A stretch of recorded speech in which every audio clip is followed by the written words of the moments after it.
Jung had this idea that people's shadows reach all the way down to hell, which is actually a very frightening concept.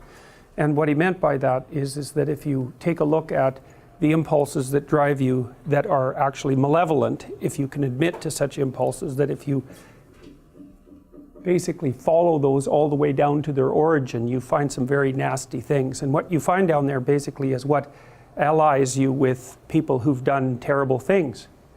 And that's not a very pleasant experience, I would say, although one thing that's worth thinking about is that it is something that can protect you against being very, very badly hurt. Because one of the things that characterizes people who develop post-traumatic stress disorder is that they're often naive, and then they encounter something that's really not within their framework of thinking, and it's usually something bad. And because there isn't anything in their philosophy, their way of looking at the world that has prepared them for that, they end up fragmented and devastated. And so it's actually protective to you if you can figure out what your full range of capabilities is, because that can help you understand other people a lot better and to be wiser and more careful in your actions. It's also useful, I think, if you want to convince yourself to act properly, because if you regard yourself as harmless, which is a big mistake, then nothing you can do is really that bad, right? Because you're harmless after all. But if you understand that you're seriously not harmless, then that can make you a lot more careful with yourself. And I would say that's especially true maybe when you have kids and you start dealing with your kids. If you know that what you're capable of because you're human, then that can motivate you to be much more careful with what you say and do. And I don't mean cautious, I don't mean timid, I don't mean any of that. I just mean that you want to keep things pristine between you and your children, let's say, because that way they're on your good side. And you want them on your good side, because children who get on their parents' bad side suffer very badly for it. And sometimes it's because they're literally abused, but more often it's because they get abused, let's say, or neglected in much more subtle ways. And you're definitely capable of that. I mean, all you have to do is think about the way that you've interacted with someone that you've decided to not like, or maybe someone you genuinely don't like, and that can range from just not paying any attention to them, especially if they're doing something good, to really pursuing them and making their life miserable. And you can certainly do that with your family members, and you can do that with your intimate partners, and you can do that with your friends, and you can do it with yourself. And so it's really worth knowing that. So, well, the fox thinks he's a royal rule breaker, but he's really just a two-bit thug, and this is where he learns that. So, sorry, I have a new phone, and I'm kind of stupid with it still. So, well, hypothetically that'll work, but it probably won't. Anyways, the coachman's got these guys in his grasp now, regardless, and partly because they're already down this road and they can't back off, and partly because he also offers them more money than they've seen before. And so, as bad as they are, they're going to get worse. Many of you, I presume, have seen Breaking Bad.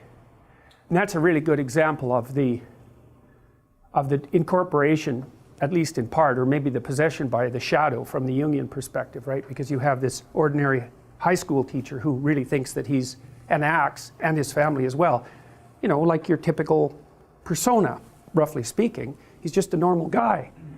But part of the reason that he's a normal guy is because he actually hasn't been put in abnormal circumstances, and then all of a sudden he is. And he has a genuine moral conundrum, right? He's going to die of lung cancer, and he has a son who's got a lot of health problems, and he's terrified that he's going to leave his wife and his child behind with nothing. And then, of course, as the story, and so he decides to do something that temporarily that he regards as what they would normally regard as reprehensible, and of course he just gets tangled up in that. But then as the story unfolds, you see that it's more complicated, because it's not that he was just innocent good guy and he decided to turn bad. He's also very resentful and angry, and it's partly because he's a bit of a pushover at the beginning, or maybe more than a bit of a pushover, and also that he didn't really fulfill his own potential, and that he had friends who walk down the entrepreneurial path, and maybe they weren't quite fair to him, but whatever, he ends up not very successful as a high school teacher, and so he's really angry about that. And so there's more motivation for him opening up the door to the terrible elements of his personality than just the fact that he's got good motivations to do so, and that unfolds, you know. And so you see the warps and twists in his resentful character increasingly manifest themselves as he walks down this road to really total brutality. And it's quite good. There's a book called Ordinary Men that's a lot like that. I don't think I've mentioned that to you before, but Ordinary Men is a book about, it's the best book of its type.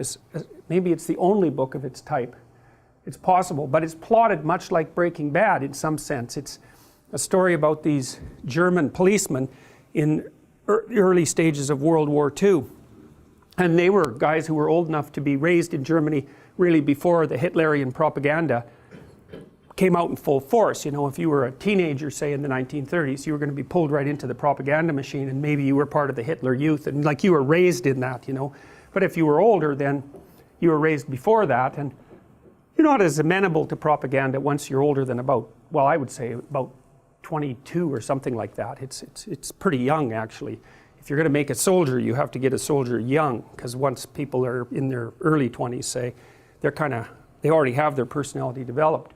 Anyways, these policemen were sent into Poland after the Germans marched through, and you know, it was wartime, and there was this hypothesis in Germany that the Jews in particular were operating as a fifth column and undermining the German war effort, because of course the Germans blamed the Jews and a variety of other people for actually setting up the conditions that made the war necessary. And so when the police were sent into Poland, they were also required to make peace, roughly speaking. And so they started out by rounding up all the Jewish men between 18 and 65 and gathering them in stadiums and then shipping them off on the trains. But that isn't where they ended. They ended in a very, very dark place. I mean, these guys were going out in the field with naked pregnant women and shooting them in the back of the head by the end of their training.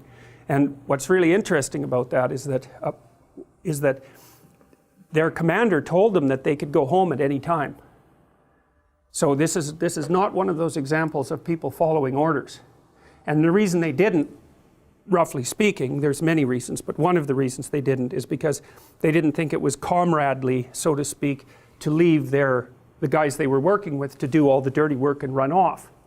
You know, and that's really an interesting fact, you know, because in different circumstances, you wouldn't think about that as reprehensible, right? You'd think, well, that's part of teamwork and under rough circumstances, and that's at least in part how they viewed it. And they were also made physically ill multiple times, physically and psychologically ill by the things that they had to do, but they kept doing them anyways. So it's one step at a time, and that's the thing, is that you end up in very bad places one step at a time, so you've got to watch those steps.